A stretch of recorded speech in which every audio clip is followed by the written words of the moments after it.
Sir new guides की delivery परसों तक हो जाएगी। सर हमें ना ऑनलाइन ट्यूटोरियल्स के साथ भी टाइप करना चाहिए, इससे हमारे स्टूडेंट्स को हेल्प मिलेगी। हाँ जोगिंदर, जरूर करना चाहिए, पर फिर फीस भी तो बढ़ानी पड़ेगी। सर फीस बढ़ाने के बजाय हम बैचेस बढ़ा सकते हैं। क्लासेस बढ़ेंगे तो स्टूडेंट्स बढ़ेंगे, तो रिकवर हो जाएगा। इस बैच के खत्म होने से पहले हम नया बैच शुरू नहीं कर सकते, और फिर क्लासेस बढ़ाने के बाद भी तो फीस बढ़ानी पड़ेगी ना, वरना कोई मतलब नहीं है। देखो, हम इन स्टूडेंट्स को बैंक एग्जाम के लिए तैयार करते हैं, जिससे ये जॉब लेके सारी जिंदगी पैसा कमाते हैं, इसलिए थोड़ी एक्स्ट्रा फीस तो भर ही सकते हैं नहीं? हाँ सर, बात तो सही है। सर अगर आप फीस बढ़ा ही रहे हैं तो स्टाफ की सैलरी भी बढ़ा दीजिए। चलो भी चलते हैं, लेट हो रहा है। Yes sir. गीता, जी सर। तुम साथ चल रही हो या बाद में लॉक करके आओगी? नहीं सर, चल रहे हो, बस हो गया।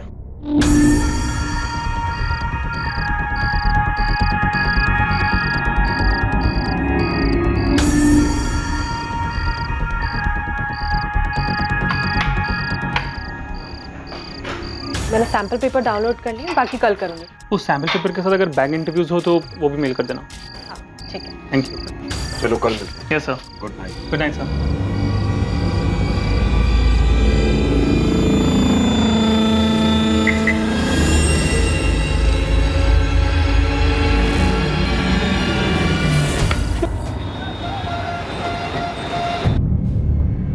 The number you have called is currently switched off.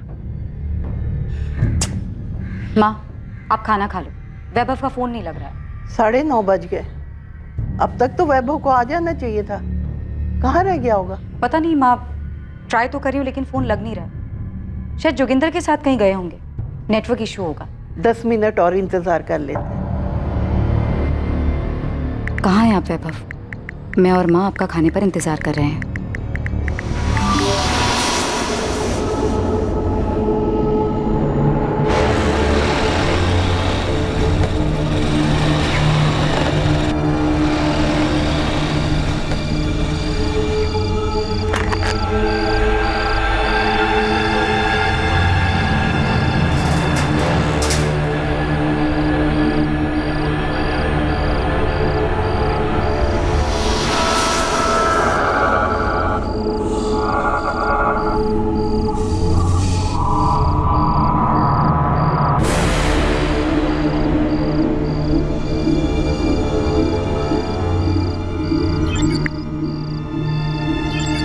The number you have called is currently switched off. Please try again later. आरती जोशी, वैभव जोशी की पत्नी, जो एवी स्टडी सेंटर का ओनर और डायरेक्टर था, उसे ढूंढते हुए स्टडी सेंटर आती है, जहां उसे अंदेशा होता है कि शायद कुछ गलत हुआ है। आरती घर वापस जाकर सेंटर के मेन गेट की डुप्लीकेट चाबी लेकर वापस आती है और दरवाजा खोलती है। स्टडी सेंटर के अंदर जिन हालात से उसका सामना होने वाला था, वो बेहद चौंकाने वाले थे।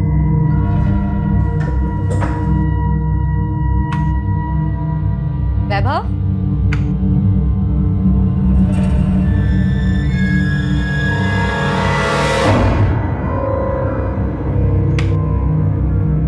वैभव,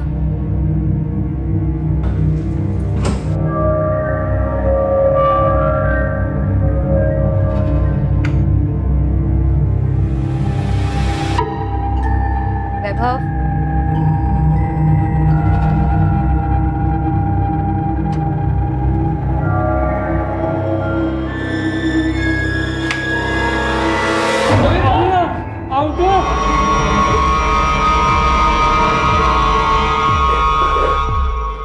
वैभव, वैभव कहाँ है? पता नहीं मैम, उन्होंने मैं बांधा और बाहर से खुंडी लगा के चले गए। क्या? आरती मैम, वो मुझे लगता है वो वैभव सर को दूसरे वाले क्लासरूम में ले गए होंगे।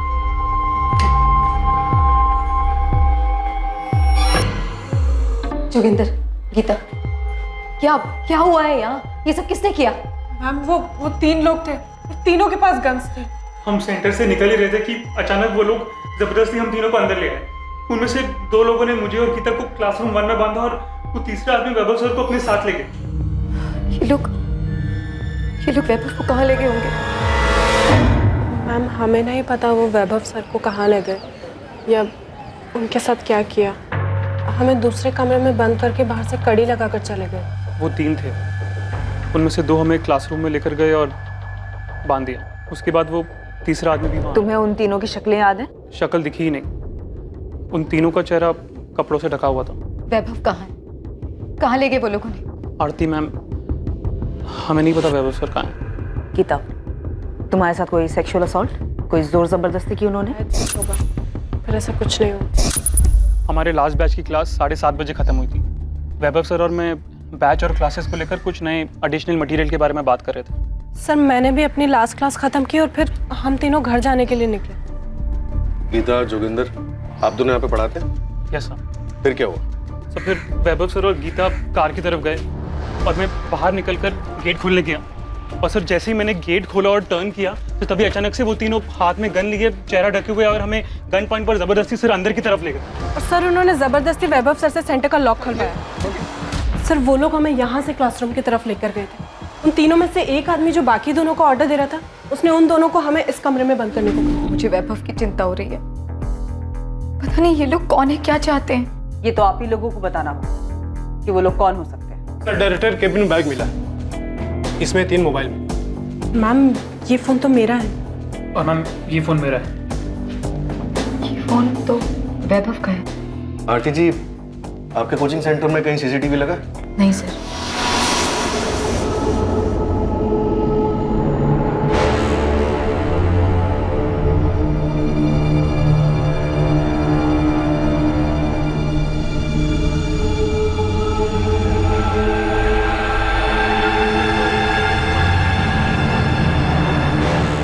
आरती बेटा, कौन है ये लोग और क्या चाहते हैं? और वैभव को क्यों लेके गए हैं और कहाँ लेके गए हैं? कुछ समझ में नहीं आ रहा है माँ, यहाँ क्या हुआ है? आरती जी, हमें वैभव का एक फोटो चाहिए, हम पता लगाते हैं। सर, मैंने पूरा सेंटर देख लिया, कहीं पर भी, यहाँ तक कि डायरेक्टर्स केबिन को भी देखकर ये नहीं लग रहा है कि वो लोग चोरी या फिर लूटपाट के इरादे से आए थे। मैम लूटपाट के लिए यहाँ क्लास में कुछ है भी नहीं, और वैसे भी पैसे या कोई इंपॉर्टेंट चीज हम यहाँ रखते नहीं है। हिना, आसपास के एरिया और मार्केट में पता करो, कहीं सीसीटीवी है क्या? Sure sir. आरती जी, आपकी नजर में कोई ऐसा है जो वैभव को नुकसान पहुंचाना चाहेगा?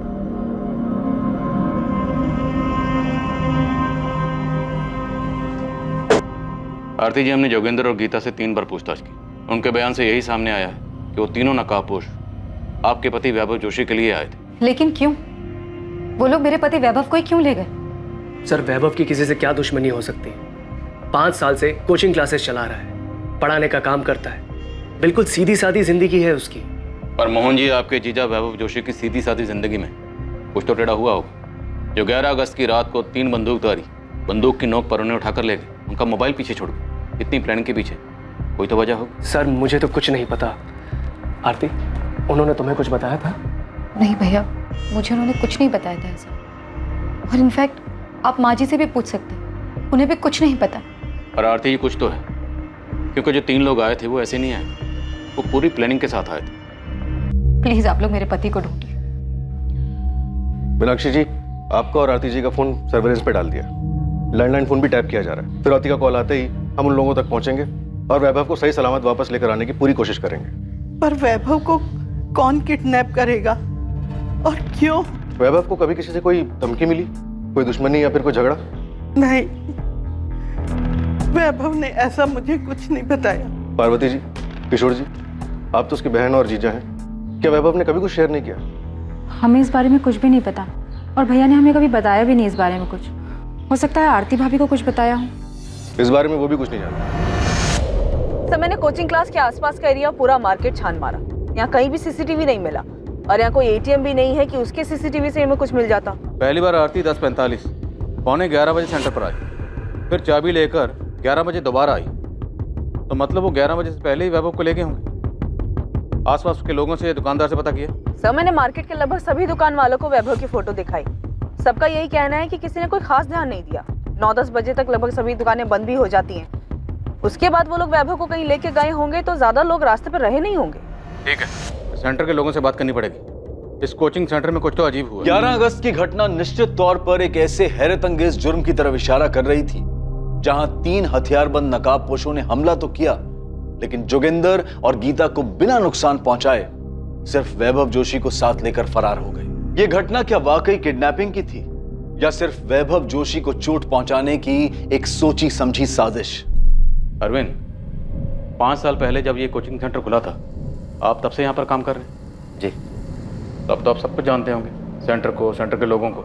जी सर, मैं यहाँ पे सबसे पुराना हूँ। तब तो आप ये भी जानते होंगे कि जो कुछ भी हुआ है वो अचानक नहीं हो सकता। मैं भी कुछ ऐसे ही सोच रहा था सर। ऐसा कुछ मतलब सर, मैं और जोगिंदर भी यही बात कर रहे हैं कि उन लोगों ने वैभव सर को ही क्यों चुना? साथ में जोगिंदर और गीता भी तो थे। करेक्ट, पर हम वैभव की माँ मीनाक्षी जी और उनकी बीवी आरती दोनों के मोबाइल के साथ साथ लैंडलाइन भी टैप कर रहे हैं। अभी तक फिरौती का कोई कॉल नहीं है कि ये किडनैपिंग पैसों के लिए तो नहीं हुई, माजरा कुछ और। आपको क्या लगता है? मुझे भी ऐसे लगा था सर जब मैंने जोगिंदर से बात की थी। अरविंद, एक सेकंड के लिए तो लगा कि वो लोग मुझे मार देंगे, और जिस तरह से वो गीता को देख रहे थे लगा कि बहुत गलत होने वाला है। वो 3 लोग आए और सिर्फ वैभव सर को ले गए। तुम दोनों को कुछ नहीं किया, ऐसे ही छोड़ दिया। तो आपको जोगिंदर को क्या लगता है, कौन कर सकता है? किसी पे शक? एक्चुअली वो गीता और वैभव सर का दोनों का अफेयर है? यस सर, मैंने खुद देखा।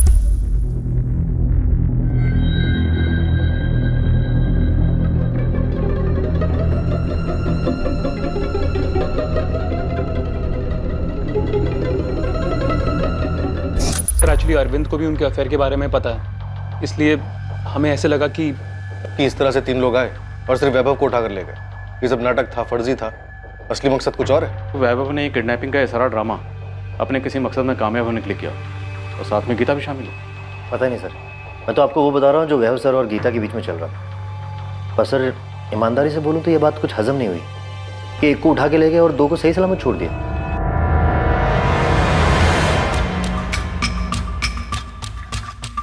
हम वैभव और गीता के कॉल रिकॉर्ड्स देख रहे हैं कि क्या उन्होंने किसी हिस्ट्री शीटर को हायर किया था ऐसा कुछ करने के लिए।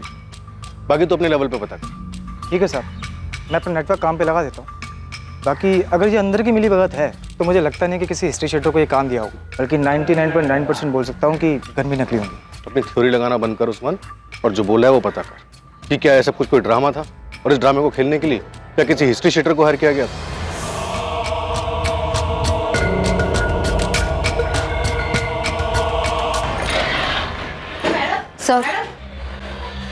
सर 2 दिन हो गए मेरे पति को गायब हुए, और आप लोग उन्हें ढूंढने के बजाय मुझे ये बता रहे हैं कि उनका गीता के साथ अफेयर चल रहा था, इसलिए उन्होंने खुद को किडनैप करवाने का नाटक किया।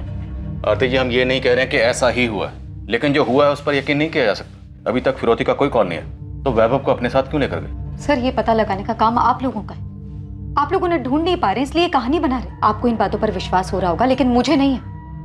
मेरी और वैभव की शादी को 6 साल हो चुके। वो इंस्टीट्यूट हमारा सपना है, हमने मिलकर शुरू किया था। और रही बात अफेयर की, तो वैभव ऐसे इंसान है ही नहीं, और अगर ऐसा है भी तो ये सब कुछ छोड़ छाड़ कर कहीं क्यों जाएंगे? आरती जी, हम किसी नतीजे पर नहीं पहुंच रहे, हम सिर्फ इतना कह रहे हैं कि ऐसा भी हो सकता है। हमने वैभव की तस्वीर वाराणसी के सभी पुलिस स्टेशन में भिजवा दी। पुलिस अपना काम कर रही है। हम 11 अगस्त की सारी सीसीटीवी फुटेज खंगाल लें ताकि कहीं से कोई सस्पेक्ट गाड़ी नजर आ जाए, और अभी तक ऐसा कुछ सामने नहीं है। लेकिन आपके सेंटर से जो बात सामने आई है वो फैक्ट है, वैभव और गीता का अफेयर था। उस रात जो 3 बंदूकधारी कोचिंग सेंटर में आए थे, उन्होंने गीता और जोगेंद्र को वहीं छोड़ा और आपके पति वैभव जोशी को साथ में ले गए। आप खुद सोचिए और बताइए, उन 3 लोगों ने ऐसा क्यों किया? गीता, वैभव जोशी कहाँ है? मुझे कैसे पता होगा वो कहाँ है? और आप ये मुझसे क्यों पूछ रहे हैं? ये नाटक बंद करो समझी, क्योंकि हमें पता चल चुका है कि तुम्हारा और वैभव का अफेयर चल रहा है। हाँ, मेरा और वैभव सर का अफेयर चल रहा है, पर इसका मतलब ये तो नहीं ना कि मैंने उनकी किडनैपिंग करवाई है। अगर तुमने नहीं करवाई तो फिर किसने करवाई? वैभव ने। वो अपनी किडनैपिंग खुद क्यों करवाएगा? अरे माना हम रिलेशनशिप में, पर इस किडनैपिंग से हमारा क्या फायदा हो सकता है, आप ही बताइए, क्योंकि ये भी तो आप ही का कहना है कि किडनैपिंग फेक है। खुद को किडनैप करा के वैभव सर को क्या मिलेगा? तो तुझे लगता है कि वो सच में किडनैप हुए हैं? मोहन भैया, ये पुलिस क्या अनाप शनाप बोल रही है? उनका कहना है कि वैभव और गीता का अफेयर चल रहा है, जबकि मैं जानती हूँ ऐसा कुछ भी नहीं है। आरती, तुम्हें कोचिंग क्लासेस से ब्रेक लिए हुए पूरा 1 साल हो चुका है। तो क्या हुआ? वैभव मेरा बेटा है, मैं उसे अच्छी तरह जानती हूँ। माँ जी, आरती, हम सब जानते हैं कि वैभव कैसे है, मगर उस गीता ने पुलिस के सामने बयान दिया है कि उसका वैभव के साथ में अफेयर चल रहा है। ये गीता वीता जो कोई भी हो ना, झूठ भी तो बोल सकती है।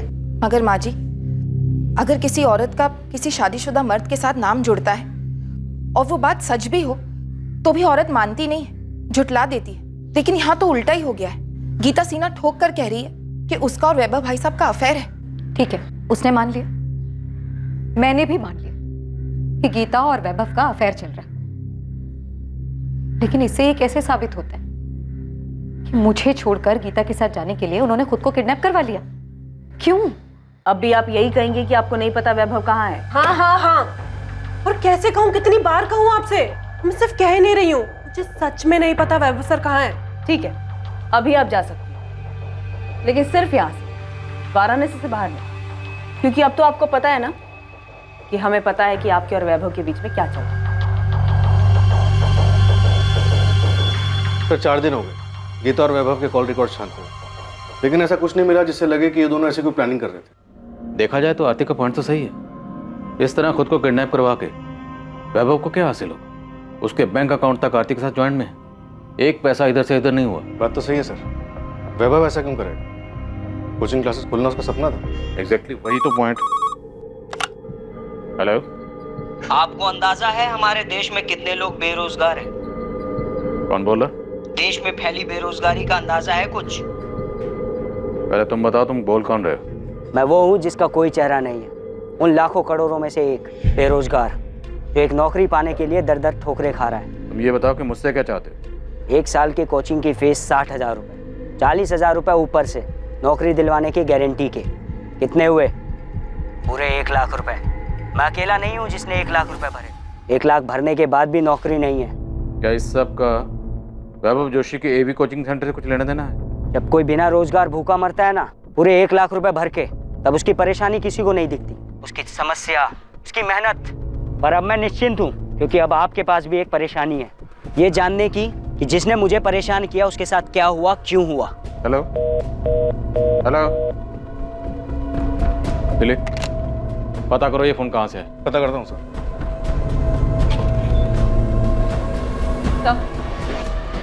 ललिता पांडे। अब कौन सी नई गुत्थी लाई? सर, गीता से पहले एक और लेडी टीचर थी कोचिंग क्लास में, 2 साल पहले एवी स्टडी सेंटर में पढ़ाती थी। पक्का ललिता, ये महीना जाने दो, अगले महीने तुम्हारी सैलरी बढ़ाने के बारे में पक्का बात करें, देखते हैं कितनी बढ़ा सकते। Thank you Vaibhav sir. मेरी कुछ समझ में नहीं आ रहा तुम क्या बोल रही हो। मैं बस ये जानना चाहती हूँ कि तुम्हारे और ललिता के बीच क्या चल रहा है। क्या चल रहा है?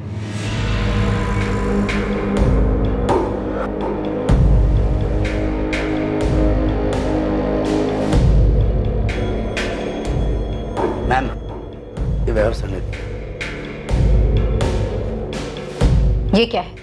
अभी 3 महीने पहले ही तुमने 25% की हाइक दी थी ना उसे सैलरी में, और 50% देना चाहते हो? क्यों? क्योंकि वो डिजर्व करती है, अच्छी टीचर है, मेहनती है। मैं तो सोच रहा हूँ एक बैच और बढ़ा दूं। वो सुबह क्लास देने को तैयार है और हमारे पास स्टूडेंट्स भी हैं। हाँ, मॉर्निंग का बैच होगा तो तुम्हें भी जल्दी जाना पड़ेगा ना। बैच का बैच चलेगा और साइड बाय साइड तुम्हारी ऐश भी, है ना? आरती, तुम वैभव, तुम अच्छी तरह से जानते हो कि मैं एक सक्सेसफुल बैंकर रह चुकी हूँ।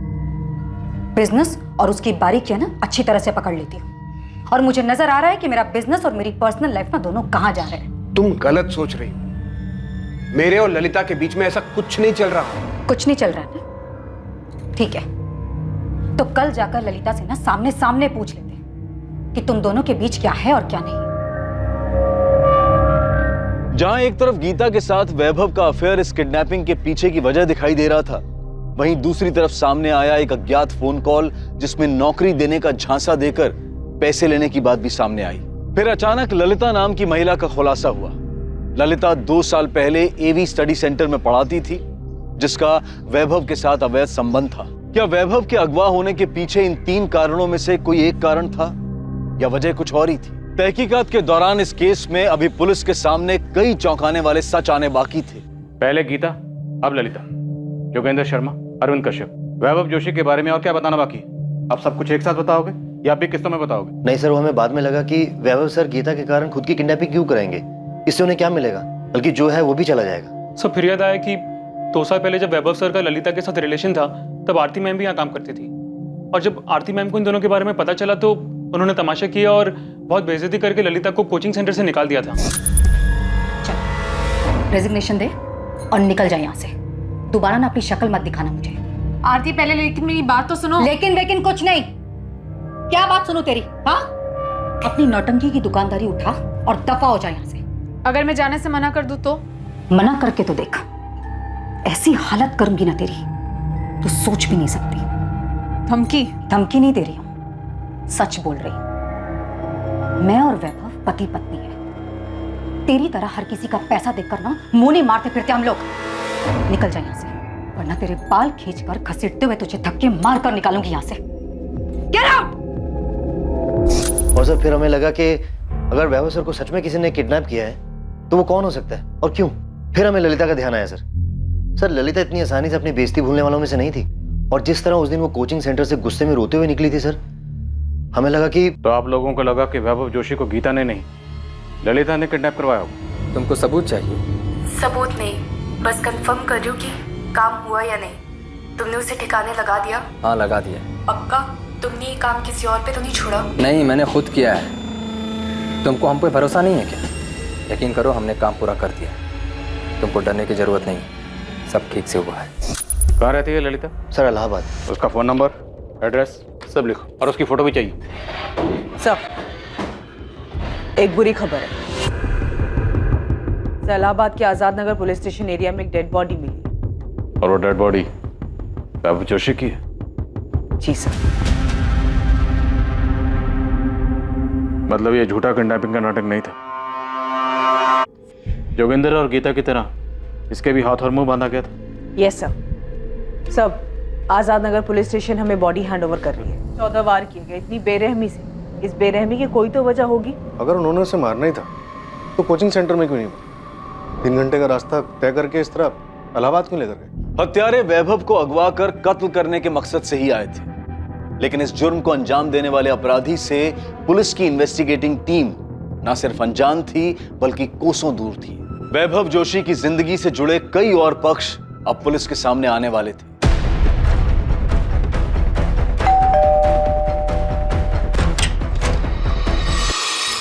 ललिता पांडे? जी मैं ही हूँ ललिता पांडे। अगर आप ललिता पांडे हैं तो फिर आपको ये भी मालूम हुआ होगा कि वैभव जोशी का मर्डर हुआ है। नहीं, अभी आप ही से पता चला, बुरा लगा सुनकर। अच्छा, हमने सुना है कि एक टाइम था जब आप दोनों काफी करीब थे। सही सुना है आपने, थी। सर एक्चुअली ये बात यहाँ सबको पता है कि नौकरी की गारंटी के लिए कुछ कैंडिडेट एक्स्ट्रा पैसे दिया करते थे, पर हाँ ये है कि सबके साथ ऐसा नहीं होता था। यस सर, क्योंकि मुझसे भी वैभव सर ने कभी कोई ऐसी बात नहीं कही और ना ही कभी फीस के अलावा कोई पैसे दिए। हाँ, मैंने भी नहीं दिए सर, और ऐसी कोई बात भी नहीं हुई थी। तो फिर किसके साथ होता था? सर मैंने बोला तो कि सिर्फ इधर उधर से सुना है, पर्सनली मैं किसी को नहीं जानता, और ये भी यकीन से नहीं कह सकता कि किसी ने पैसे दिए भी हैं या नहीं।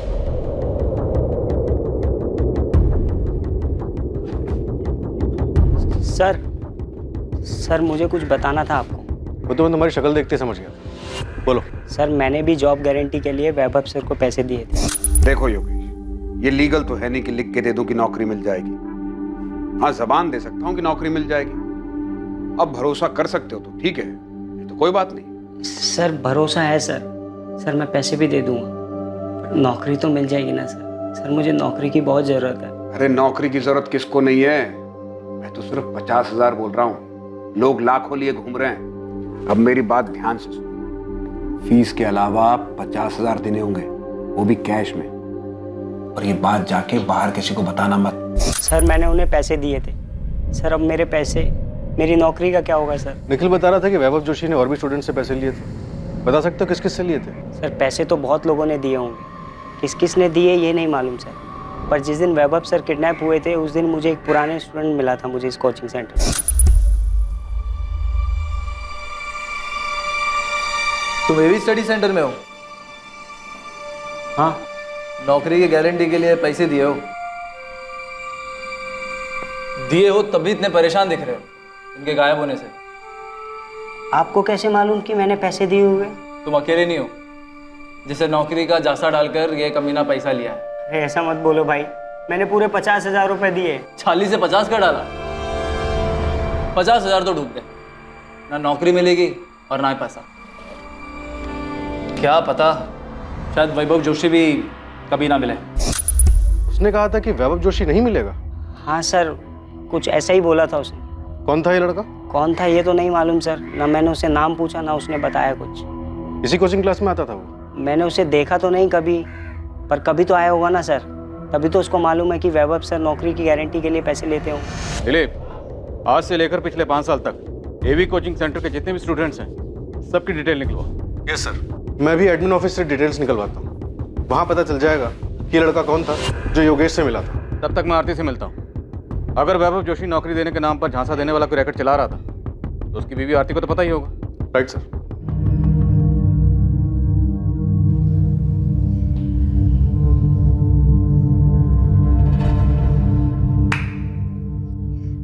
सही काटा फेंका ना, अब वो अपने आप रास्ता ढूंढते रहेंगे। अबे एक्टिंग क्या कर रहे तूने यार, जबरदस्त एकदम। हाँ।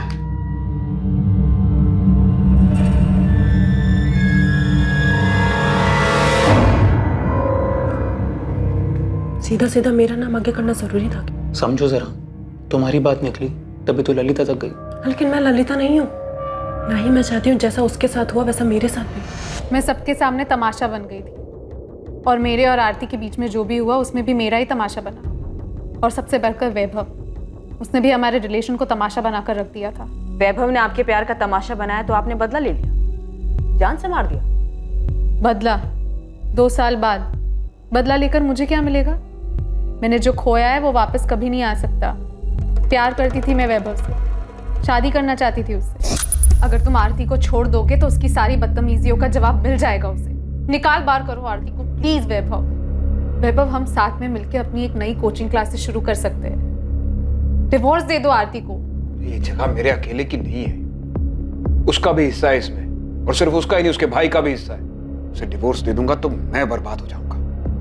मैं उस कमीनी ललिता को ना क्लासेस से निकाल रही हूँ। अगर तुमने उसे वापस रखने के लिए कोई भी गेम खेला ना वैभव, सच में मैं भाई से बोल दूंगी कि अपने शेयर वापस ले ले। मैंने भी अपनी सारी ज्वेलरी, अपनी सारी मेहनत की कमाई, सब कुछ लगा दिया इस जगह को खरीदने के लिए।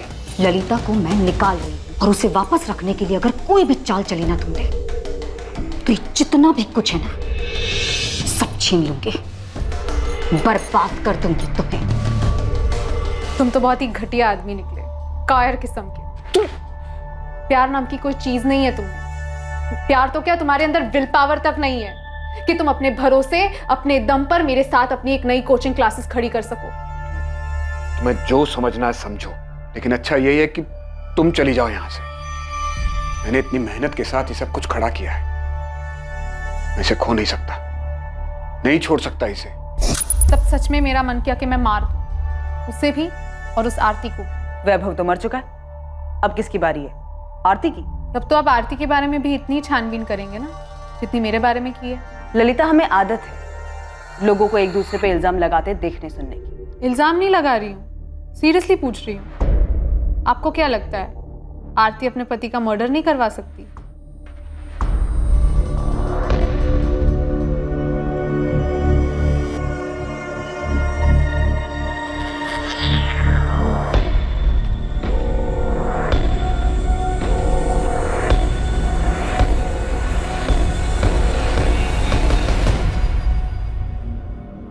योगेश, तुम्हें वाकई में कोई मिला था या फिर तुम झूठ बोल रहे हो? सर मतलब सर, हमने जोगिंदर शर्मा और अरविंद कश्यप दोनों से बात की, और दोनों टीचर्स का यह कहना है कि वैभव अलग से बुलाकर स्टूडेंट से जॉब के नाम पे पैसे नहीं ले सकता। सर अगर आपको ऐसा लगता है तो आपको हमारे पास आकर पूछना ही नहीं चाहिए था सर कि सर नौकरी के बदले पैसे लेते थे या नहीं। आप सीधा जोगिंदर सर या अरविंद सर से ही पूछ लेते। साहब, हिस्ट्री शटर मार्केट तो पूरा छान मारा हमने, पर अभी तक कहीं से भू नहीं है कि वैभव जोशी को किडनैप करने और मारने के लिए किसको हायर किया गया था। आपको किसी कॉल रिकॉर्ड से कुछ नहीं मिला क्या? हम अभी तक वैभव जोशी के एक्स्ट्रा मैरिटल अफेयर और एक टिप कि वो नौकरी के नाम पर पैसे खाता था, बस इसी में झूल रहे। सर, आप वैभव की पत्नी आरती को खंगाली। मैं भी थोड़ा डीप में जाता हूँ, पता नहीं क्यों मुझे ऐसा लगता है कि ये मैटर आरती से कनेक्टेड है। सर ललिता भी यही तुक्का लगा रही थी। किसी के कॉल रिकॉर्ड से कुछ नहीं मिला, एक भी नंबर ऐसा नहीं मिला जिससे लगे गड़बड़ हुई। नहीं सर, लेकिन वैभव के कॉल रिकॉर्ड से इतना पता चला है कि वो अपनी कोचिंग सेंटर की कई लड़कियों के साथ टच में था, और जब मैंने उन सभी लड़कियों से बात की तो सबका यही कहना है कि वो सब क्लासेस और पेपर्स के बारे में बातचीत करती थी। शादीशुदा होकर 2 साल पहले तक ललिता से अफेयर था। ललिता के जाने के बाद 6 महीने पहले ये गीता आई, फिर इसके साथ शुरू हो गए एक और अफेयर। सर ये गीता, ये यहाँ सिर्फ टीचर बनकर नहीं आई, ये इससे पहले सेंटर में स्टूडेंट भी रह चुकी है। सर, जिस नाराज बेरोजगार का आपको कॉल आया था, मैं वो हूँ जिसका कोई चेहरा नहीं है।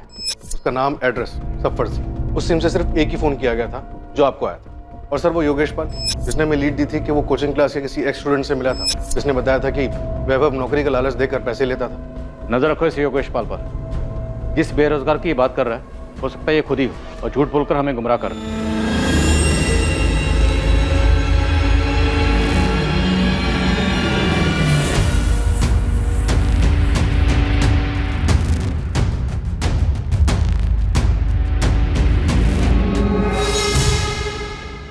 तो आप ये कहना चाहती हैं कि आरती ने खुद मेरे बेटे अपने पति को मार डाला? देखिए अभी तक ऐसा कुछ सामने तो नहीं आया है कि किसने किया है, आपकी बहू आरती ने या किसी और ने। क्या लगता है आपको, आपकी बहू आरती ऐसा कुछ कर सकती है?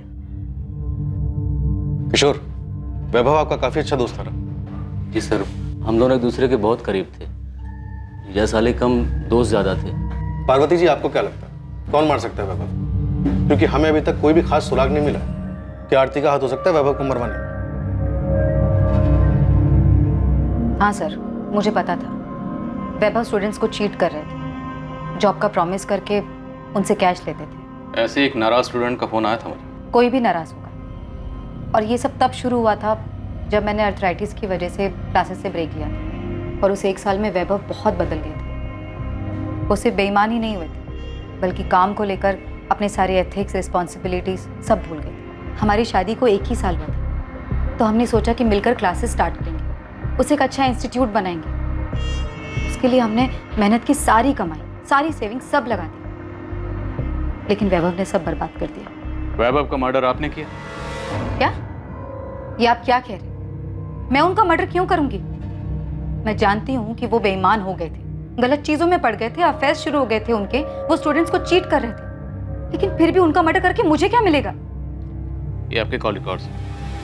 इन कॉल रिकॉर्ड्स के मुताबिक आपके और आपके भाई मोहन के बीच में अचानक से बहुत ज्यादा बातें होने लगी, जो कि पहले नहीं होती थी। सर, मेरे भैया कोचिंग क्लासेस में शेयर होल्डर हैं और क्लास शुरू करने के लिए ना अच्छे खासे पैसों की जरूरत होती है, तो बस उन्होंने शुरू में एज साइलेंट पार्टनर हमारे साथ इन्वेस्ट किया।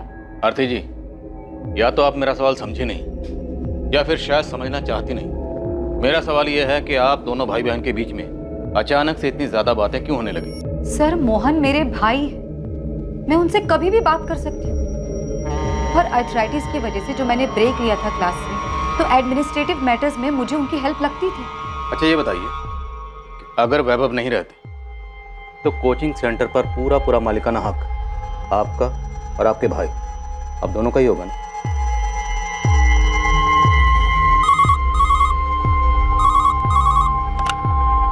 हेलो, उस्मान बोल रहा हूँ। आरती भी आपके सामने है। उस पे एक प्रेम मिश्रा नाम का एक बाउंसर फेंको ना। पहले कुछ बैकग्राउंड बोल। ये प्रेम मिश्रा एक साल पहले तक इनके एडमिन सपोर्ट स्टाफ में काम करता था। वैभव ने इसको नौकरी से निकाल दिया। ठीक है, आप प्रेम मिश्रा को तो जानते ही होंगे। हाँ, जानती हूँ। तो इस प्रेम मिश्रा को 1 साल पहले वैभव ने नौकरी से निकाल दिया था, है ना? हाँ। क्यों? पता नहीं, वैभव ने बताया था कि प्रेम ने कुछ फ्रॉड किया था। नोटिस पीरियड की जरूरत नहीं है, अपना रेजिग्नेशन लेटर दो, कल यहाँ मत आना। वैभव ने मुझे नहीं बताया था कि प्रेम ने एग्जैक्टली किया क्या था, लेकिन उसे नौकरी से निकालने का फैसला वैभव का ही था। प्रेम मिश्रा तो आपके कोचिंग सेंटर में सपोर्ट स्टाफ था ना? जी। तब भी वैभव ने आपको वजह बतानी जरूरी नहीं समझी? आफ्टर ऑल आप भी तो कोचिंग सेंटर में एडमिन इंचार्ज थी।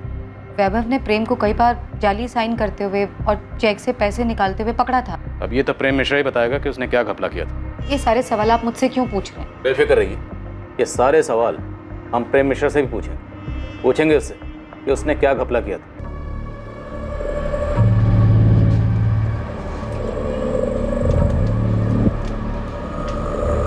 सर, मेरी टीम योगेश पाल पे नजर रख रही थी। योगेश पाल ही हमें प्रेम मिश्रा तक लेके गए।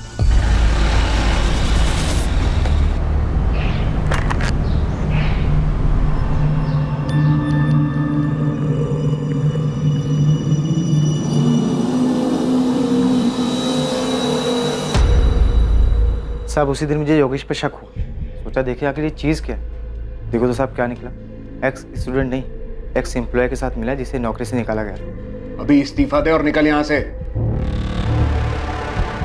ये प्रेम मिश्रा हमारे सामने नहीं आया था। अब ये बताओ कि तुमने इस प्रेम मिश्रा का बाउंसर आरती के सामने फेंकने के लिए क्यों कहा था? ऐसे रिएक्शन देखने के, क्योंकि मुझे योगेश की कहानी में 100% झोल देखते हैं। सर हो सकता है जॉब के नाम पर पैसे लेने वाली कहानी पूरी तरह झूठी हो, जो हमें गुमराह करने के लिए सुनाई गई हो। पॉसिबल है, क्योंकि इस प्रेम मिश्रा का नाम सुन के आरती घबरा गई थी, और प्रेम मिश्रा को नौकरी से निकालने वाली जो उसने कहानी सुनाई उसमें दम नहीं लगता। और जब मैंने उसके सामने ये घपला क्रॉस चेक करने वाली बात कही तो और भी हड़बड़ा गई थी। उसने सोचा हो कि हम वैभव के अफेयर और उसके जॉब के नाम पर पैसे लेने वाले एंगल में इतने फंस के रह जाएंगे कि प्रेम मिश्रा के एंगल तक पहुंच ही नहीं पाएंगे। आरती बेटा, पुलिस आई थी, पता नहीं क्यों मुझे लगा कि वो कहना चाहती है कि मैंने वैभव को मरवाया है।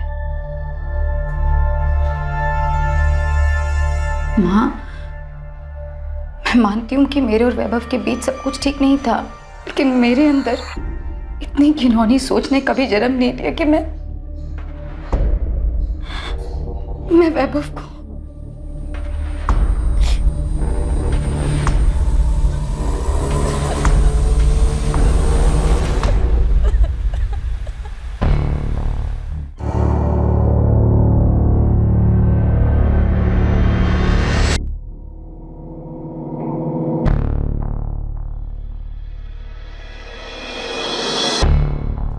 मैडम ने आप लोग को बुलाया है।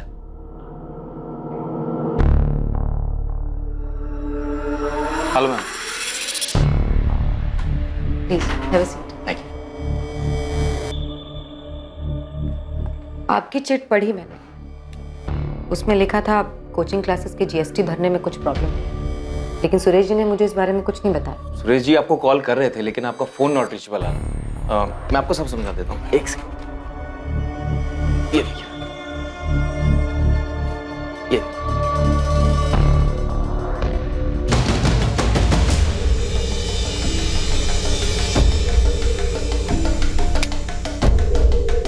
कहाँ? कोचिंग सेंटर में? कब?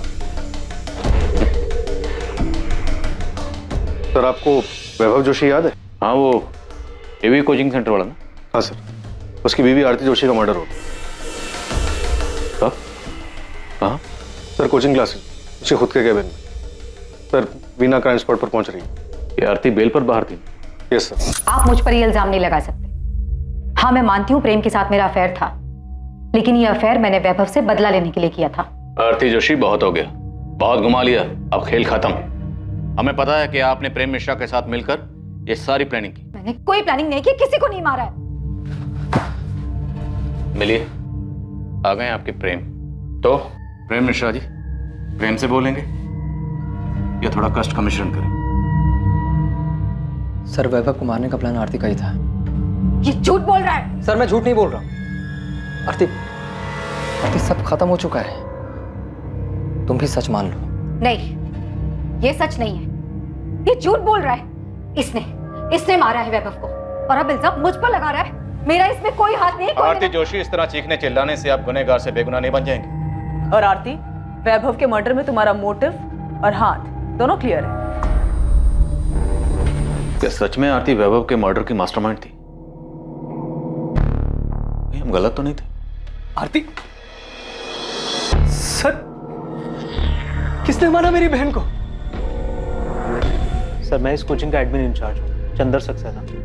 सर 2 लोग आए थे, उन्होंने बोला कि वो सीए फर्म से आए हैं और उन्हें आरती मैडम से जीएसटी के बारे में कुछ बात करनी है। जीएसटी के बारे में बात करनी है, टैक्स फाइल करने में कुछ प्रॉब्लम आ रहा है। हाँ तो मुझे बता दीजिए, मैं यहाँ का एडमिन इंचार्ज हूँ। सुरेश जी की बात हो गई है मैडम से, आप बस उन्हें इन्फॉर्म कर दीजिए। ठीक है, आप बाहर रिसेप्शन पे वेट करिए, मैं उनको बताता हूँ जी। और सर फिर मैंने चिट लेकर राम सेवक को भेजा कि वो आरती मैडम को जाके इन्फॉर्म कर दे। फिर मैडम ने पर्ची पढ़ी और उन दोनों को अंदर भेजने के लिए कहा। और वो लोग मर्डर करके ऐसे निकल गए? किसी ने कोई आवाज नहीं सुनी? आरती के चीखने की भी कोई आवाज नहीं आई? नहीं सर। साहब मैंने उन दोनों को जाते हुए भी देखा और मुझे लगा मीटिंग खत्म हो गई होगी। मुझे लगा ही नहीं कि वो कातिल थे और आरती मैडम का खून कर चुके थे। वो तो जब मैं उनके केबिन में चाय देने गया तो देखा कि वो कुर्सी पर मरी पड़ी है।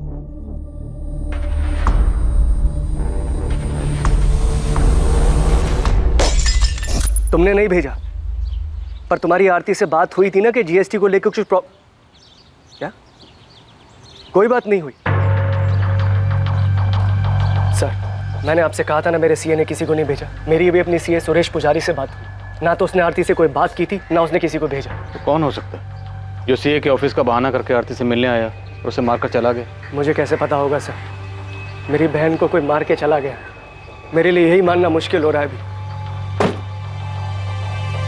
तो आरती 6 महीने पहले ही सेंट्रल जेल से बेल पे बाहर हुई और अब इसका मर्डर हो गया। सर शायद वैभव जोशी मर्डर केस की फाइल हमें वापस खोलनी चाहिए।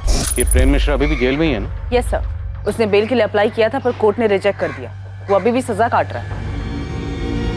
अरे मिश्रा, वो तेरी जोड़ीदार आरती जोशी, मर्डर हो गया उसका।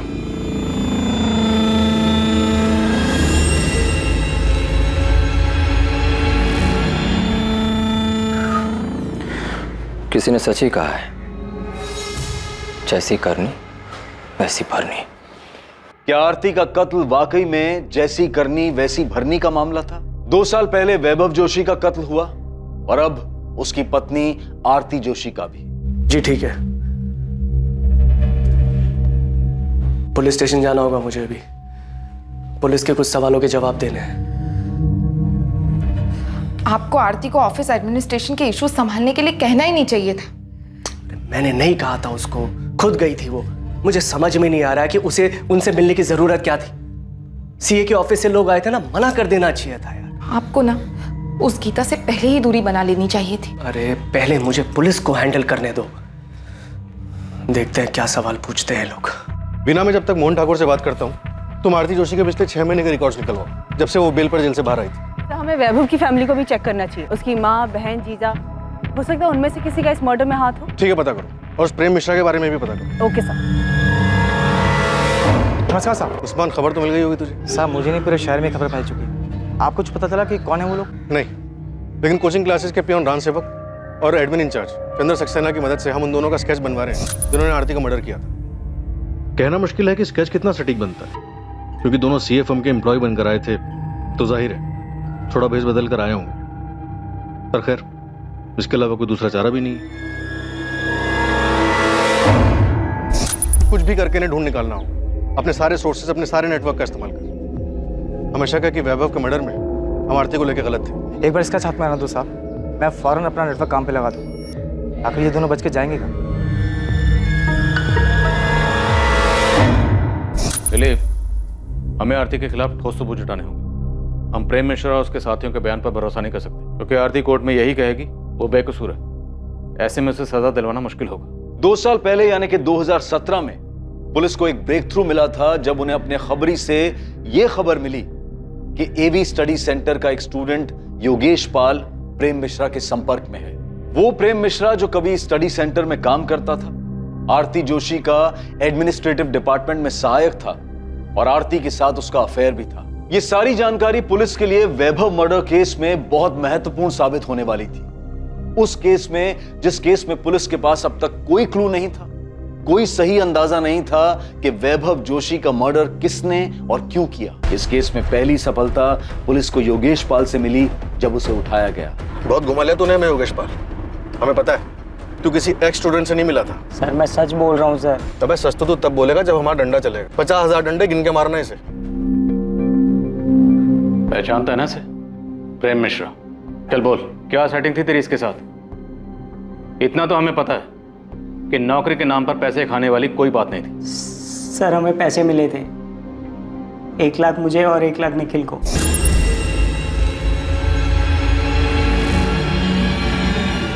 किसने दिए थे? प्रेम मिश्रा ने? हाँ सर। तो मतलब ऐसा कोई एक स्टूडेंट था ही नहीं जिसे तू रेस्टोरेंट में मिला था?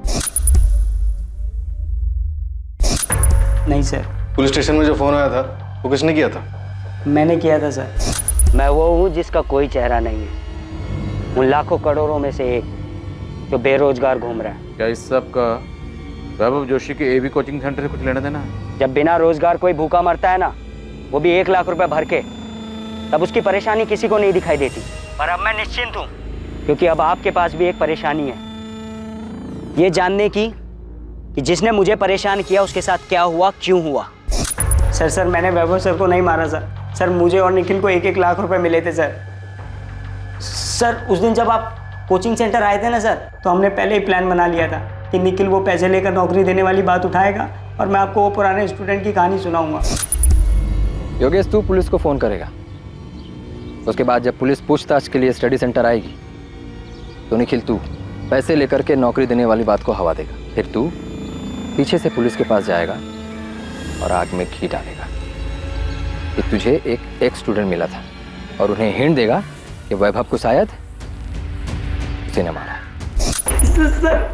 तुमने और निखिल ने प्रेम मिश्रा से पैसे लिए, उसका काम किया और अब कह रहा है कि तुझे नहीं पता। सर मुझे सचमुच नहीं मालूम सर कि उस मिश्रा ने वैभव सर को मारा है या नहीं, पर सर इतना पता है कि उनका कुछ हाथ है इसमें। कुछ हाथ होना भी जुर्म होता है और जितना तेरा और निखिल का है ना वो भी जुर्म है। सर गलती हो गई सर। सर मुझे पैसे की जरूरत थी सर, मुझे माफ कर दो सर, गलती हो गई सर।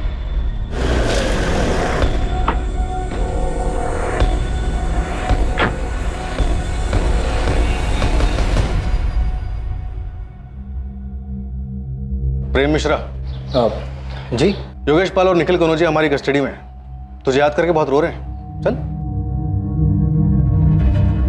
आरती, तुम्हें क्या लगा था कि हम कभी इस एंगल में जाएंगे ही नहीं, कि एक पत्नी अपने ही पति की किडनैपिंग और मर्डर की प्लानिंग कर सकती है?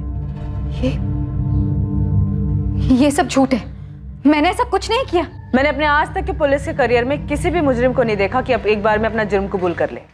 सर, वैभव को मारने का प्लान आरती का था। ये झूठ बोल रहा है। आरती, सब खत्म हो चुका है, तुम भी सच मान लो। नहीं, ये सच नहीं है। इसने मारा है वैभव को और अब सारा झूठा इल्जाम मुझ पर लगा रहा है। मैंने कोई प्लानिंग, मैंने किसी को नहीं मारा है। आप लोग सब लोग मिलकर मुझे फंसाने की कोशिश कर रहे हैं। हाँ, ये झूठी कहानी बना रहे हैं आप लोग। अरे इसने मारा होगा वैभव को अपने या किसी और फायदे के लिए। प्रेम मिश्रा ने अपना जुर्म कबूल किया और अपने दोनों साथियों के नाम बताए, जिसके आधार पर पुलिस ने प्रकाश वर्मा को अरेस्ट किया। वैभव के कत्ल और किडनैपिंग में प्रेम का दूसरा साथी कमलेश जायसवाल भी पुलिस की गिरफ्त में था।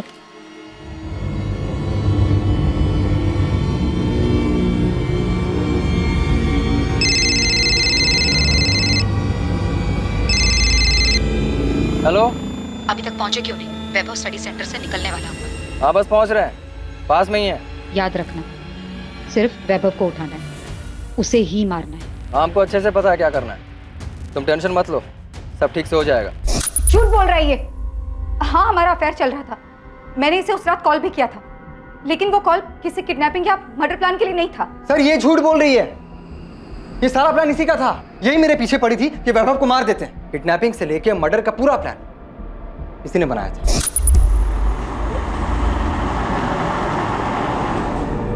आरती के प्लान से अलग अगर कुछ हुआ था तो बस इतना कि ट्रैफिक की वजह से हम पहुंचने में थोड़ा लेट हो गए थे। जब हम पहुंचे तो वैभव गीता और जोगिंदर के साथ बाहर निकल रहा था।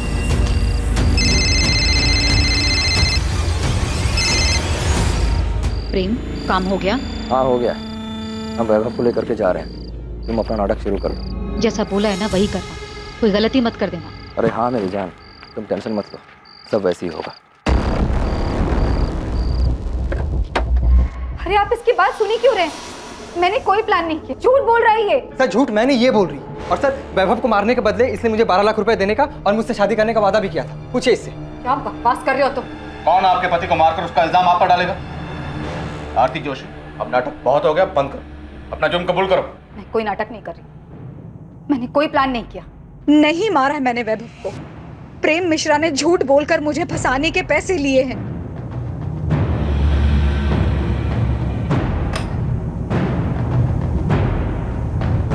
जी, ये मीनाक्षी जोशी जी से मिलना था हमें। उनका फोन नॉट रीचेबल आ रहा और घर पे भी ताला लगा है। मीनाक्षी जी तो ये कोठी 8 महीने पहले ही बेचकर चली गई हैं। अब उनके बेटे के साथ जो हुआ उसके बाद तो वो काफी टूट चुकी थी। यहाँ से कहाँ गई है वो? सुना है शायद अब वो वृद्धाश्रम में रह रही है।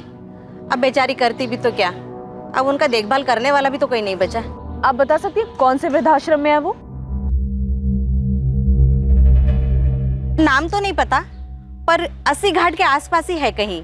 अब आप उनकी बेटी पार्वती से पूछिएगा, शायद उसे पता होगा। अगर अब भी अपनी माँ की परवाह करती होगी तो। और कितना करेंगे? जितना कर सकते थे किया, बाकी हमारी भी तो जिंदगी है।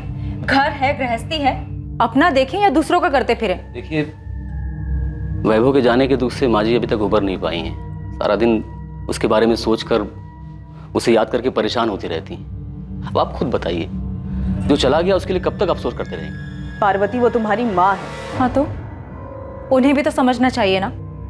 और वैसे भी वो हमेशा से वैभव भैया की माँ ज्यादा रही है। हमारी तो उन्हें सिर्फ मुसीबत में याद आती थी, लेकिन अब ना सब कुछ सही है। वो वहां खुश है और हम यहाँ पर खुश हैं। हमें ना तो उनसे और ना ही उनकी मुजरिम बहू आरती से कोई लेना देना है। अब लेना देना होगा भी नहीं, क्योंकि आरती का मर्डर हो गया। क्या? मर्डर कहाँ हुआ है? जेल में? उसकी कोचिंग क्लास में। आपको पता नहीं था वो बेल से बाहर आई हुई है? बेल पे बाहर आए या नरक में जाए, हमें कोई फर्क नहीं पड़ता। मेरे भाई को मार दिया, मेरी माँ को बेहाल करके छोड़ दिया, जिए या मरे बाहर में जाए, घर बेच दिया, सारा पैसा अपने पास रख लिया, मुझे एक फूटी कौड़ी तक नहीं दी। पार्वती, तुम्हारी माँ ने कोई शिकायत नहीं की। हम आरती के मर्डर के सिलसिले में आए थे। हाँ तो यहाँ क्यों आई? जाइए उसके भाई मोहन घर जाइए, आप जाना है तो। मुझे पहले शक था कि उसने अपनी बहन के साथ मिलकर मारा है वैभव को, और अब ज्यादा लालच के चक्कर में आरती को ही मार दिया होगा। मोहन ठाकुर, आरती का बड़ा भाई, जो कि आरती के स्टडी सेंटर में पार्टनर था, मुनाफे में 25% का भागीदार था। क्या आरती के कत्ल और 2 साल पहले हुए वैभव के कत्ल में भी उसकी कोई भागीदारी थी? क्या मोहन ही इन दोनों हत्याओं का मास्टरमाइंड था?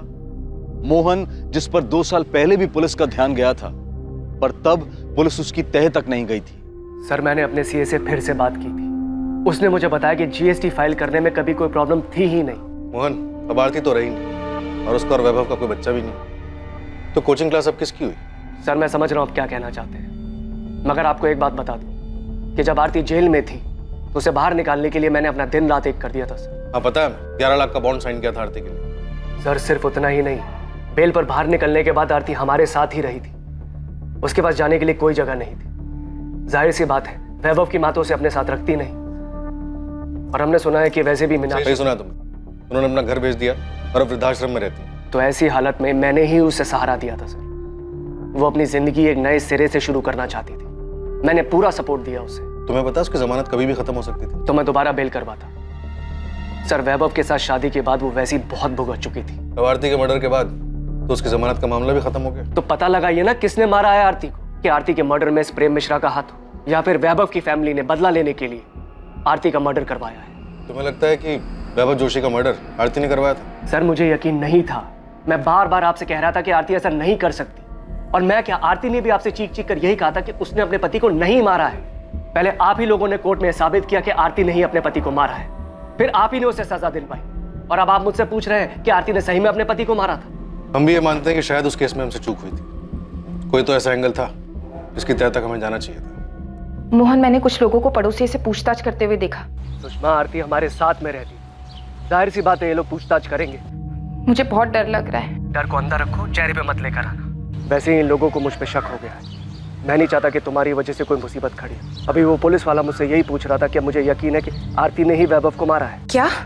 इसीलिए बोल रहा हूँ शांत रहो। हो सकता है ये लोग तुम्हें भी सवाल जवाब के लिए बुलाएंगे, मगर बिल्कुल आराम से शांति से जवाब देना, समझ आया?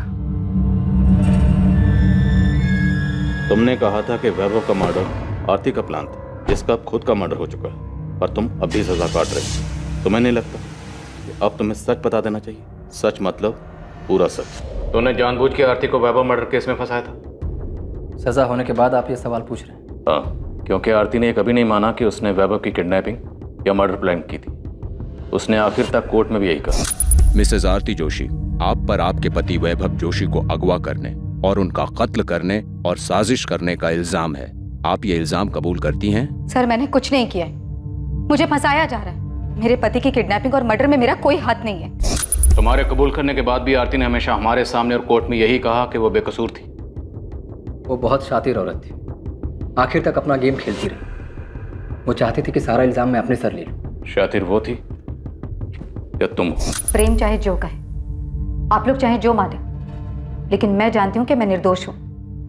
मैंने मेरे पति को नहीं मारा। जिस रात वैभव किडनैप हुआ, आपके और प्रेम मिश्रा के बीच में क्या क्या बातें हुई हम जानते हैं। और सिर्फ वही नहीं, मर्डर के बाद तुम दोनों के बीच में क्या बातें हुई थी ये भी जानते हैं। तुमको सबूत चाहिए? सबूत नहीं, बस कंफर्म कर रही हूँ कि काम हुआ या नहीं। तुमने उसे ठिकाने लगा दिया ना? हाँ, लगा दिया है। पक्का? कहीं ये काम तुमने किसी और पर तो नहीं छोड़ दिया? नहीं, मैंने खुद किया है। तुमको हम पे भरोसा नहीं है कि? यकीन करो, हमने काम पूरा कर दिया है। यही वो नंबर है ना जो आप लोगों ने प्रेम मिश्रा के नाम पर लिया था? इसी नंबर पर आपने प्रेम मिश्रा के साथ मिलकर वैभव को मारने की प्लानिंग की थी, है ना? सिर्फ कॉल रिकॉर्ड्स ही नहीं, हमारे पास तुम दोनों के फोन लोकेशन भी है जहां जहां पे तुम दोनों साथ में थे। सर, मैं पहले भी बता चुकी हूँ। वैभव से बदला लेने के लिए मैंने ये अफेयर शुरू किया था, क्योंकि वैभव हर दूसरी औरत पर लट्टू हो जाते थे। हमारी शादी को मजाक बना के रखा था उन्होंने अफेयर्स किया तो मैंने भी अफेयर कर लिया।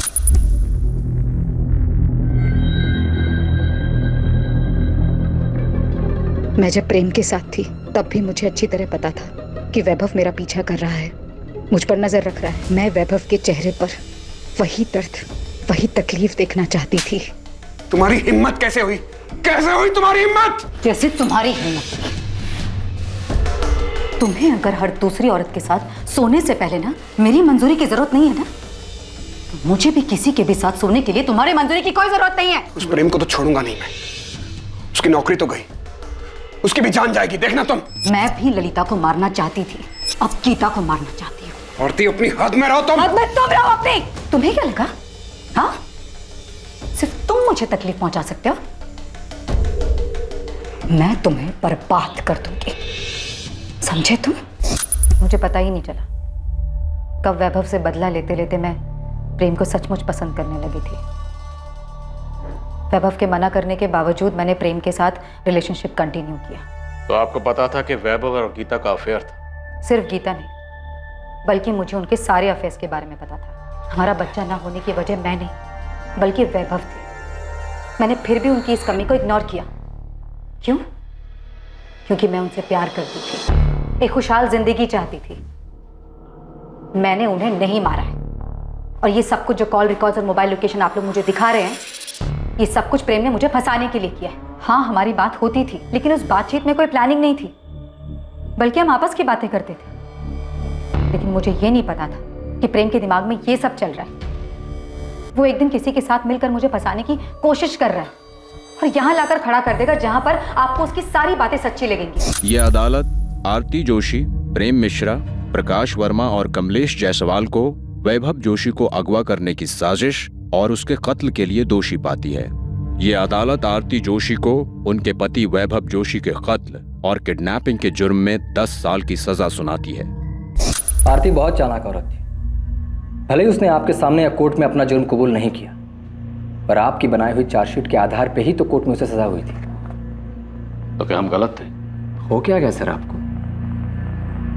आप क्यों अचानक आरती के बुने जाल में फंस रहे हैं? आरती का मर्डर हो चुका है। अगर ये जाल आरती ने बुना था तो फिर आरती को किसने मारा?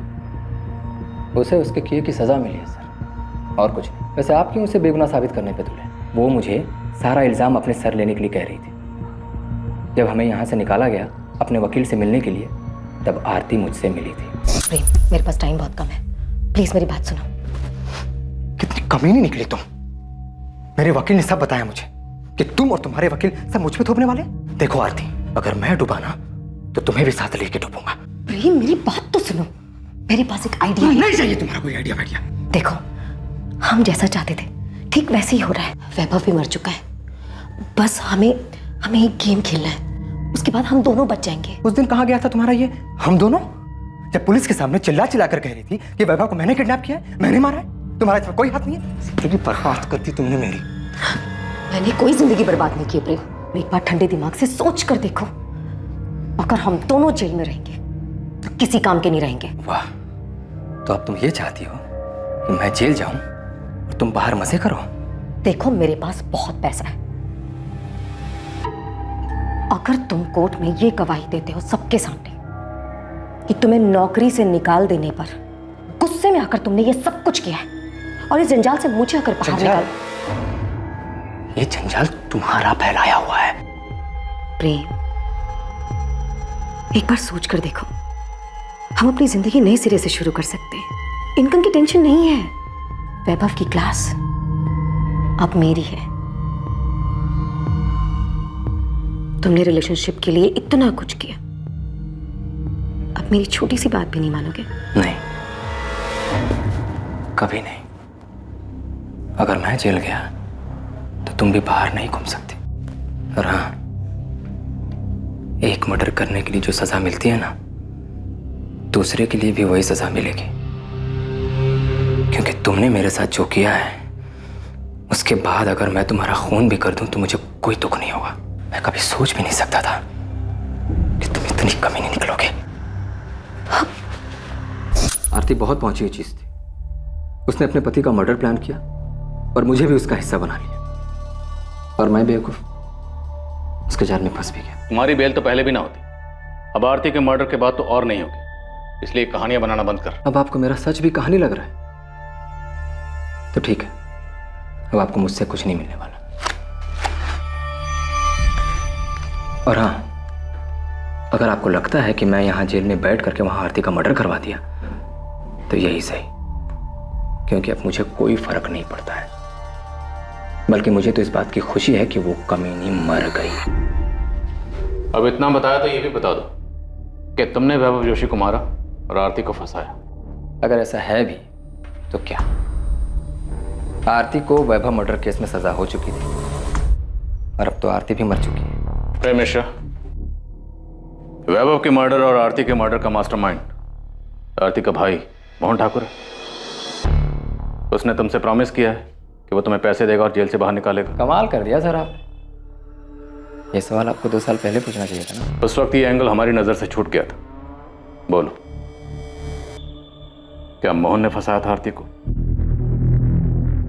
ये बात सच है सर। मोहन सर नहीं चाहते थे कि आरती फिर से क्लासेस ज्वाइन करे। मोहन ने कोचिंग सेंटर पूरी तरह अपने कब्जे में ले लिया? पता नहीं सर, पर मैंने एक बार मोहन सर को बात करते हुए सुना था, तब मुझे भी उनकी बात सही लगी थी। तुम्हें समझ में नहीं आ रहा है कि हमारे इंस्टीट्यूट के लिए कितना बुरा है ये? भले तुम बेल पर बाहर हो, मगर दुनिया ये नहीं बोलेगी कि तुम्हें कन्विक्टेड मुजरिम हो। भैया आपको भी यही लगता है? मुझे क्या लगता है क्या नहीं लगता उससे कोई फर्क नहीं पड़ता है। दुनिया को तो यही लगे ना, एक लड़की जिसने अपने पति को मार दिया वही ये क्लासेस चला रही है। आरती, ये एक इंस्टीट्यूट है, दिस इज बिजनेस।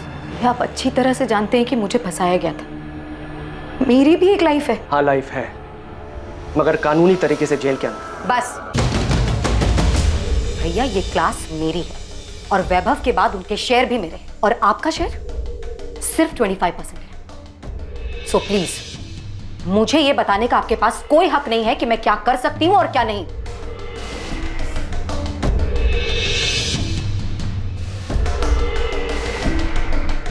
ये बात भी सच है सर, क्या आरती मोहन सर की जिम्मेदारी बन गई। वैभव के मर्डर में आरती के अरेस्ट होने के बाद जब कोचिंग सेंटर मोहन ने संभाला, तब क्या कभी उसकी किसी हरकत से ऐसा लगा कि वैभव के मर्डर में उसका भी हाथ हो सकता है?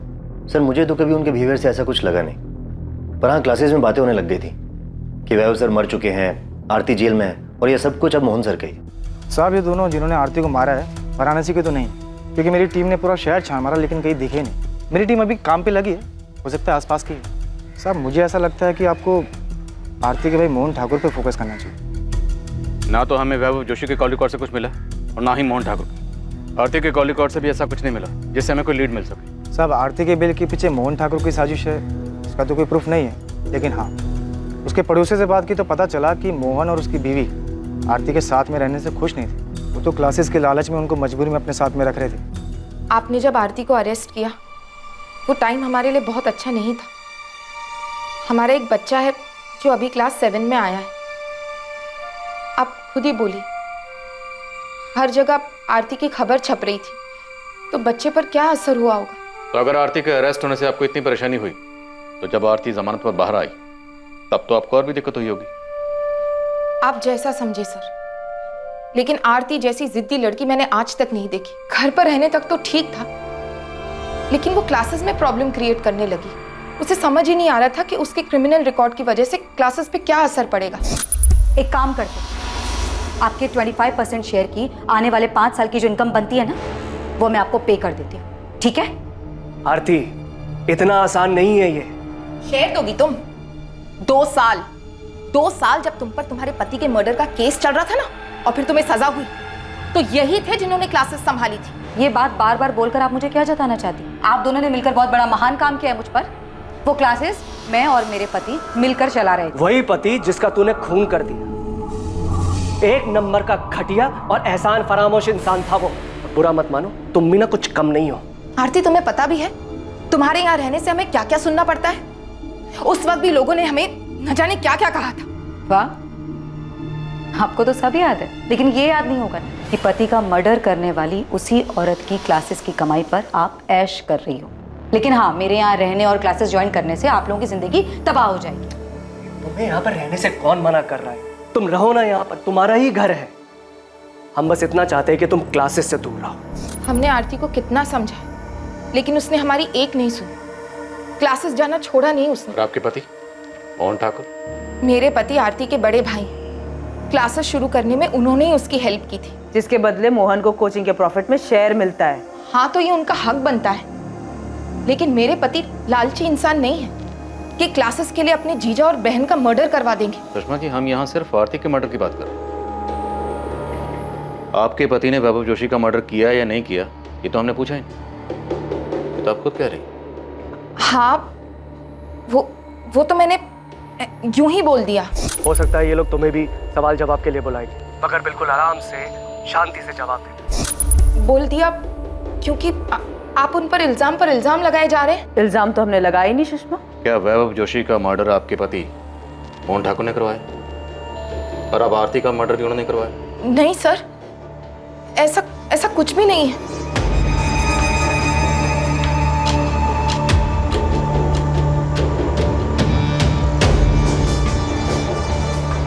मोहन और सुषमा ठाकुर पर नजर रखो। इस बार शायद हम सही दिशा में। अगर इन लोगों ने कुछ किया तो कोई ना कोई गलती जरूर करेंगे, तभी उठा लेंगे ना। सर, हमें मोहन की बैंक स्टेटमेंट चेक करनी चाहिए। अगर उसने सुपारी दी है तो कैश देने के लिए क्लियर को पैसे भी निकालेंगे। कैसा रहा? सब ठीक था ना? नहीं, मैं डर गई थी। पता नहीं कि क्या बोल दिया मैंने। क्या बोल दिया? मैंने घबराहट में बोल दिया कि तुमने ना वैभव को मारा है ना आरती को।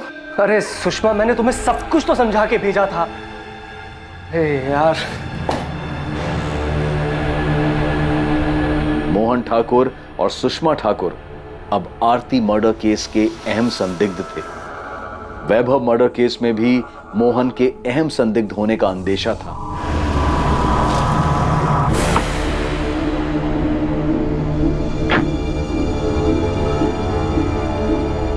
प्रेम मिश्रा से भी लगातार अलग अलग तरीके से पूछताछ की गई, इस उम्मीद में कि शायद प्रेम से कोई लीड मिल पाए जिससे वैभव और आरती मर्डर केस में मोहन की भागीदारी का पता चल सके। सर, मोहन ठाकुर के पर्सनल अकाउंट से या एवी सेंटर के बैंक अकाउंट से पिछले 3 महीने में कोई भी बड़ी रकम नहीं निकली। पेमेंट की नहीं गई होगी, करने वाला होगा। सर, सुपारी किलर इतने दिनों तक पैसों का इंतजार नहीं करते, कुछ ना कुछ एडवांस तो दिया होगा। पुलिस मकसद और दिशा खोजने की कोशिश कर रही थी, तभी उनके पास एक फोन आया जो आरती मर्डर केस में उन्हें एक क्लू देने वाला था। हेलो, आपको कभी पता नहीं चलेगा कि आरती जोशी की सुपारी किसने दी थी। जानता, तो ये बता के तूने फोन क्यों किया? ये कंफर्म करने के लिए कि हमें कुछ पता चला है या नहीं चला? ये बताने के लिए कि तुम लोग कातिल के बहुत करीब होकर भी बहुत दूर हो, उस तक इतनी आसानी से नहीं पहुंच पाओगे जैसे वैभव जोशी मर्डर केस में नहीं पहुंच पाए थे। अच्छा लगा सुनकर कि तुझे सब कुछ अच्छी तरह से पता है, लेकिन फोन करने की जहमत क्यों की? क्योंकि मैं चाहता हूं कि इस बार तुम लोग किलर तक जल्दी पहुंच जाओ। अच्छा लगा सुनकर कि तुझे सब कुछ अच्छी तरह से पता है, लेकिन फोन करने की जहमत क्यों की? क्योंकि मैं चाहता हूं कि इस बार तुम लोग किलर तक जल्दी पहुंच जाओ। बता हमें क्या करना चाहिए? फिर क्लू दे। सिर्फ क्लू नहीं, मैं तुम्हें मर्डर करने वाले का नाम दे रहा हूं, प्रेम मिश्रा।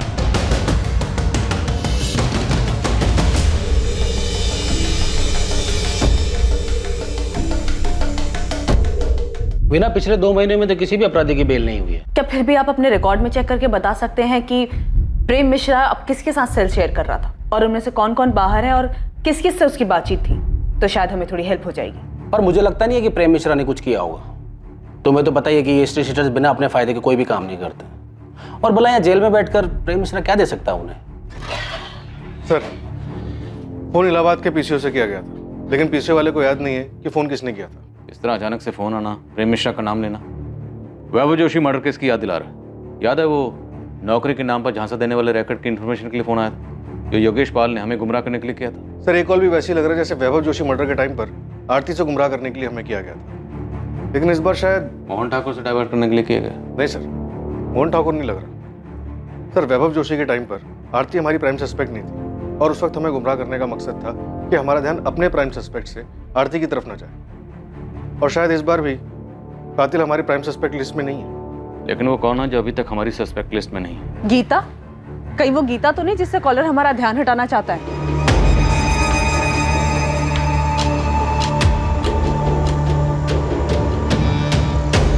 गीता ने वैभव के मर्डर का बदला लेने के लिए आरती का मर्डर कर दिया। सर गीता और वैभव अफेयर में थे, वो शायद शादी करने वाले थे, लेकिन उसके पहले ही वैभव का मर्डर हो गया। तो जब आरती को बेल मिली तो गीता ने अपना बदला लेने के लिए उसका मर्डर करवा दिया होगा।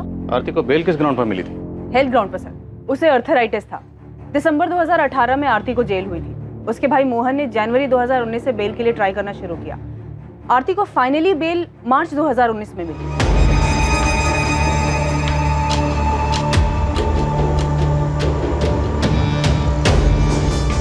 क्या हुआ? पुलिस ने उस बारे में कुछ पूछा? नहीं, पुलिस को उसके बारे में कुछ नहीं पता। अगर बाद में पता चला तो? अब अगर पूछेंगे सब बता दूंगा। वीना, ये वैभव की मां मीनाक्षी जी ने अपना घर कब बेचा था? मीनाक्षी जी तो ये कोठी 8 महीने पहले ही बेचकर चली गई है। तो मीनाक्षी जी की पड़ोसन ने कहा था 8 महीने पहले। 8 महीने मतलब जनवरी 2019 में? Yes sir. सर आपको मीनाक्षी जी के घर बेचने और आरती के मर्डर में कनेक्शन नजर आ रहा है? हैं कहाँ ये मीनाक्षी जी आजकल? वृद्ध आश्रम में उनसे मिलने गई थी। मीनाक्षी जी, ये पहचाना आपने मुझे? मैं पिछली बार आपसे मिली थी जब वैभव का मर्डर हुआ। आपकी बहू आरती का मर्डर हो गया है। मैं आज तक समझ नहीं पाई, जब आपस में बन नहीं रही थी, एक दूसरे की कोई बात मंजूर नहीं थी, तो अलग हो जाते। मारने का क्या मतलब था?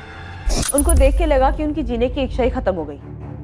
क्या आपको उनको पे शक हो रहा है? देखो कंफर्म नहीं है, इत्तेफाक भी हो सकता है। आरती को सजा हुई दिसंबर में। जनवरी को आरती के भाई ने उसकी बेल के लिए अप्लाई किया और जनवरी में ही मीनाक्षी जी ने अपना मकान बेचा और वृद्धाश्रम में शिफ्ट हो गई। मकान बेचा था तो उसके पैसे मिले होंगे। वीना, मीनाक्षी जी का बैंक अकाउंट चेक करो। Sure sir.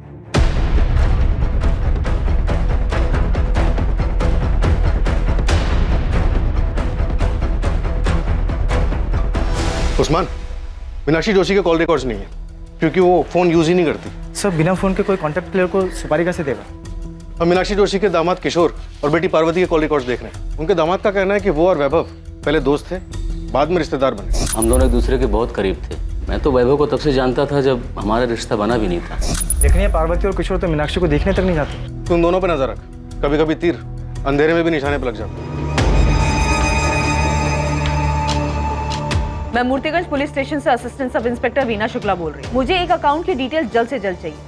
मैं रिक्वेस्ट मेल कर दे रही हूँ, थोड़ा जल्दी कीजिएगा।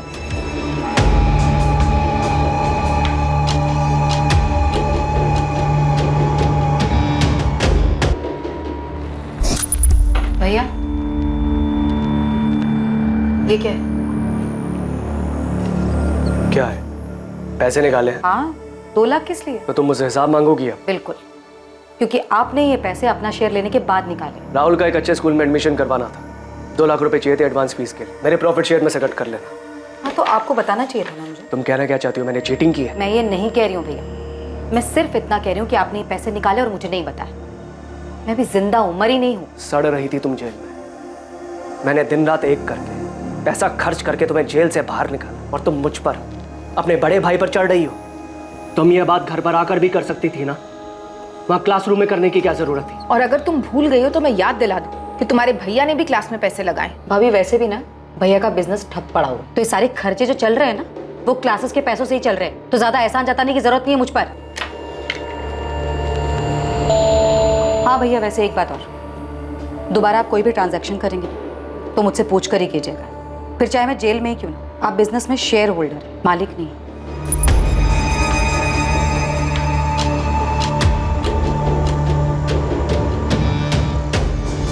जिस अंधी गली में इन्वेस्टिगेशन दाखिल हुई थी, उसी अंधी गली से आरती जोशी मर्डर केस का आखिर में रास्ता खुलने वाला था। पुलिस ने अंधेरे में जो तीर चलाया था, वो तीर आरती मर्डर केस में निशाने पर लगा था। लेकिन इस सफलता से पहले एक उससे भी बड़ी सफलता इस केस में सामने आने वाली है। हाँ उस्मान बोल, पार्वती और किशोर का कुछ पता चला? सर वहाँ कुछ मिले या ना मिले, यहाँ 2 पंटर मिले, ये वसीम बेग और बिलाल कुरैशी। कौन है ये दोनों? मैडम ने आप लोग को बुलाया है।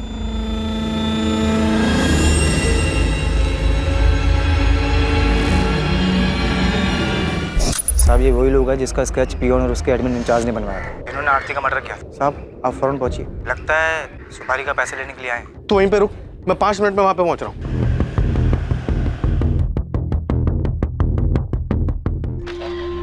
सर, आपका शक सही था, काफी घुमाकर प्लानिंग की गई। मीनाक्षी जोशी के अकाउंट से पैसे दिए गए? नहीं सर, लेकिन घर बेचने के बाद की कहानी कुछ और है जो हमसे छुपाई गई। हमसे चूक हो गई सर, हमने सिर्फ मोहन का अकाउंट चेक किया, लेकिन घर बेचने के बाद मीनाक्षी जी को 55 लाख रुपए मिले, जिसमें से 40 लाख रुपए उन्होंने पार्वती के अकाउंट में ट्रांसफर किए। ये किशोर और पार्वती तो कुछ और ही कहानी सुना के गए थे। उन्होंने तो कहा था कि मीनाक्षी जी ने घर बेचने के बाद उन्हें कुछ नहीं दिया। हमसे झूठ बोल रहे थे वो दोनों। घर बेच दिया, सारा पैसा अपने पास रख लिया, मुझे एक फूटी कौड़ी तक नहीं दी। पार्वती और किशोर कुछ ज्यादा ही ओवर एक्टिंग कर गए। सर उनको तबीयत से तोड़ते सारी एक्टिंग निकल जाएगी। Sir 102 number.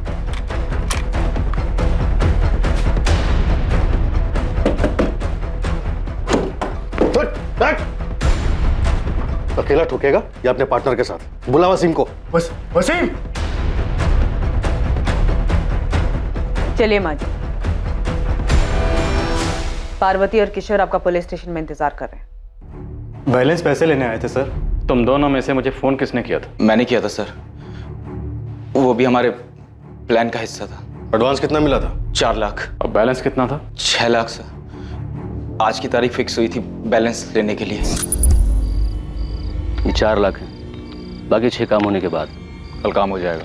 अच्छा, उसके सीए का नाम सुरेश पुजारी है। एक बार में याद हो गया था भाई, उसके जीएसटी का भी पता करके आए। तुम टेंशन मत लो, कल काम हो जाएगा।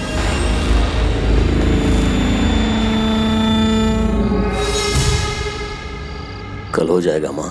कह दिया उसे कि उसे भी उतना ही दर्द होना चाहिए जितना मेरे बेटे को हुआ था। उसे दर्द होगा, वैभव से ज्यादा दर्द होगा उसे। आरती को मारने की प्लानिंग आपने जनवरी में शुरू कर दी थी। मैं पहले ही मारना चाहती थी, लेकिन जनवरी में पक्का कर लिया था। आज फिर कोर्ट में उसकी बेल की सुनवाई है माँ। बस उसे बेल जल्दी मिल जाए। देखिए, लगता तो इस बार जल्दी मिल जाएगी। आप यहाँ क्या कर रही हैं? आप क्या चाहती हैं आप? तुम तो शुरू से ही कहती रही कि तुमने वैभव को नहीं मारा। बस मैं ये जानना चाहती हूँ, सच क्या है? माँ, मुझे आपसे कुछ नहीं चाहिए, मैं आपके पास नहीं आऊंगी। जैसी तुम्हारी मर्जी। बस मैं तो ये जानना चाहती हूँ कि तुमने वैभव को मारा है। बोल बेटा, तुमने ही मारा है ना? हाँ, मैंने मारा वैभव को, क्योंकि वो अपने घटियापन और अपनी गंदी चीजों से बाज नहीं आ रहा था। 5 सालों में जो दर्द और जो तकलीफें उसने मुझे दी है, वही दर्द मैं उसे देना चाहती थी। हाँ, मैंने मारा है आपके बेटे को, क्योंकि मैं आपके बेटे से नहीं बल्कि प्रेम मिश्रा से प्यार करती हूँ। पर तूने मुझे पहले कभी कुछ बताया क्यों नहीं? मैं अपने बेटे से बात करती, वो तेरे रास्ते से हट जाता और तू अपनी जिंदगी जी लेती। मैं उसे छोड़ना नहीं चाहती थी, मारना चाहती थी। मैं ये घर बेच दूंगी और वृद्धाश्रम चली जाऊंगी, और वहां पे तुम दोनों में से कोई भी मुझे मिलने नहीं आएगा, और इस तरह किसी को मुझ पे भी शक नहीं होगा और तुम लोगों पे भी नहीं होगा। उन पैसों से मैं आरती को मरवाऊंगी। मार दिया मैंने उसे, मार दिया। उसे वही दर्द दिया जो उसने मेरे बेटे को दिया था। मैं कबूल करती, ये सब मैंने अकेले किया है, इसमें मेरी बेटी और दामाद का कोई लेना देना नहीं। मीनाक्षी जी, कानून किसी की मर्जी या खुशी के लिए काम नहीं करता। आरती के मर्डर के लिए दोनों को भी सजा होगी। देखिए, मैंने जो कुछ भी किया, मुझे इस बात का कोई अफसोस नहीं। मैं अपना जुर्म कबूल करता हूँ। मुझे भी कोई अफसोस नहीं है। अपने बेटे की मौत का बदला लेके खुश हैं आप? हाँ, मुझे बदला लेना था। उसने मेरे बेटे को मारा, मैंने उसकी जिंदगी खत्म कर दी। मीनाक्षी जी, आपने सिर्फ आरती की जिंदगी खत्म नहीं की, बल्कि अपनी बेटी और दामाद की जिंदगी भी खत्म कर दी। मोहन और सुषमा को डर था कि बेटे के एडमिशन के लिए निकाले गए 2 लाख रुपए कहीं उन्हें बेवजह आरती मर्डर केस में ना फंसा दें। प्रेम मिश्रा और उसके दोनों साथी वैभव मर्डर केस में जेल में सजा काट रहे हैं। किशोर राजपूत, बिलाल कुरैशी, वसीम बेग, पार्वती राजपूत और मीनाक्षी जोशी को आरती मर्डर केस में बुक किया गया है। कोई ये कैसे सोच सकता है कि किसी की जिंदगी खत्म कर देने से रिश्तों में आई इन दूरियों का समाधान हो सकता है? ऐसे घिनौने विचार सिर्फ एक रिश्ते से छुटकारा पाने के लिए दिमाग में पनप भी कैसे सकते हैं? और ऐसे विचारों को कोई कैसे स्वीकार कर सकता है? आखिरकार वैभव की हत्या से आरती को क्या हासिल हुआ? और बदले की भावना से आरती की हत्या करके मीनाक्षी जोशी, उसकी बेटी और दामाद को क्या मिल गया? हत्या किसी झगड़े का हल नहीं हो सकती और ना ही किसी मुसीबत का अंत हो सकती है, बल्कि ये मुसीबतों की शुरुआत होती है जिसका अंत बहुत ही नुकसानदायक और दर्दनाक होता है। सही और आसान उपाय यही है कि अलग हुआ जाए और अपनी जिंदगी अपनी मर्जी से आगे बढ़ाई जाए। अब मैं अनूप सोनी आपसे विदा लेता हूं। कल रात 11 बजे आपसे फिर मुलाकात होगी एक और नए केस के साथ। और याद रखें, क्राइम और आपके बीच में सिर्फ इतना फर्क है कि आप कितने सतर्क हैं। सतर्क रहें, सुरक्षित रहें, नकारात्मक विचारों से दूर रहें और अच्छे विचारों को जगह दें।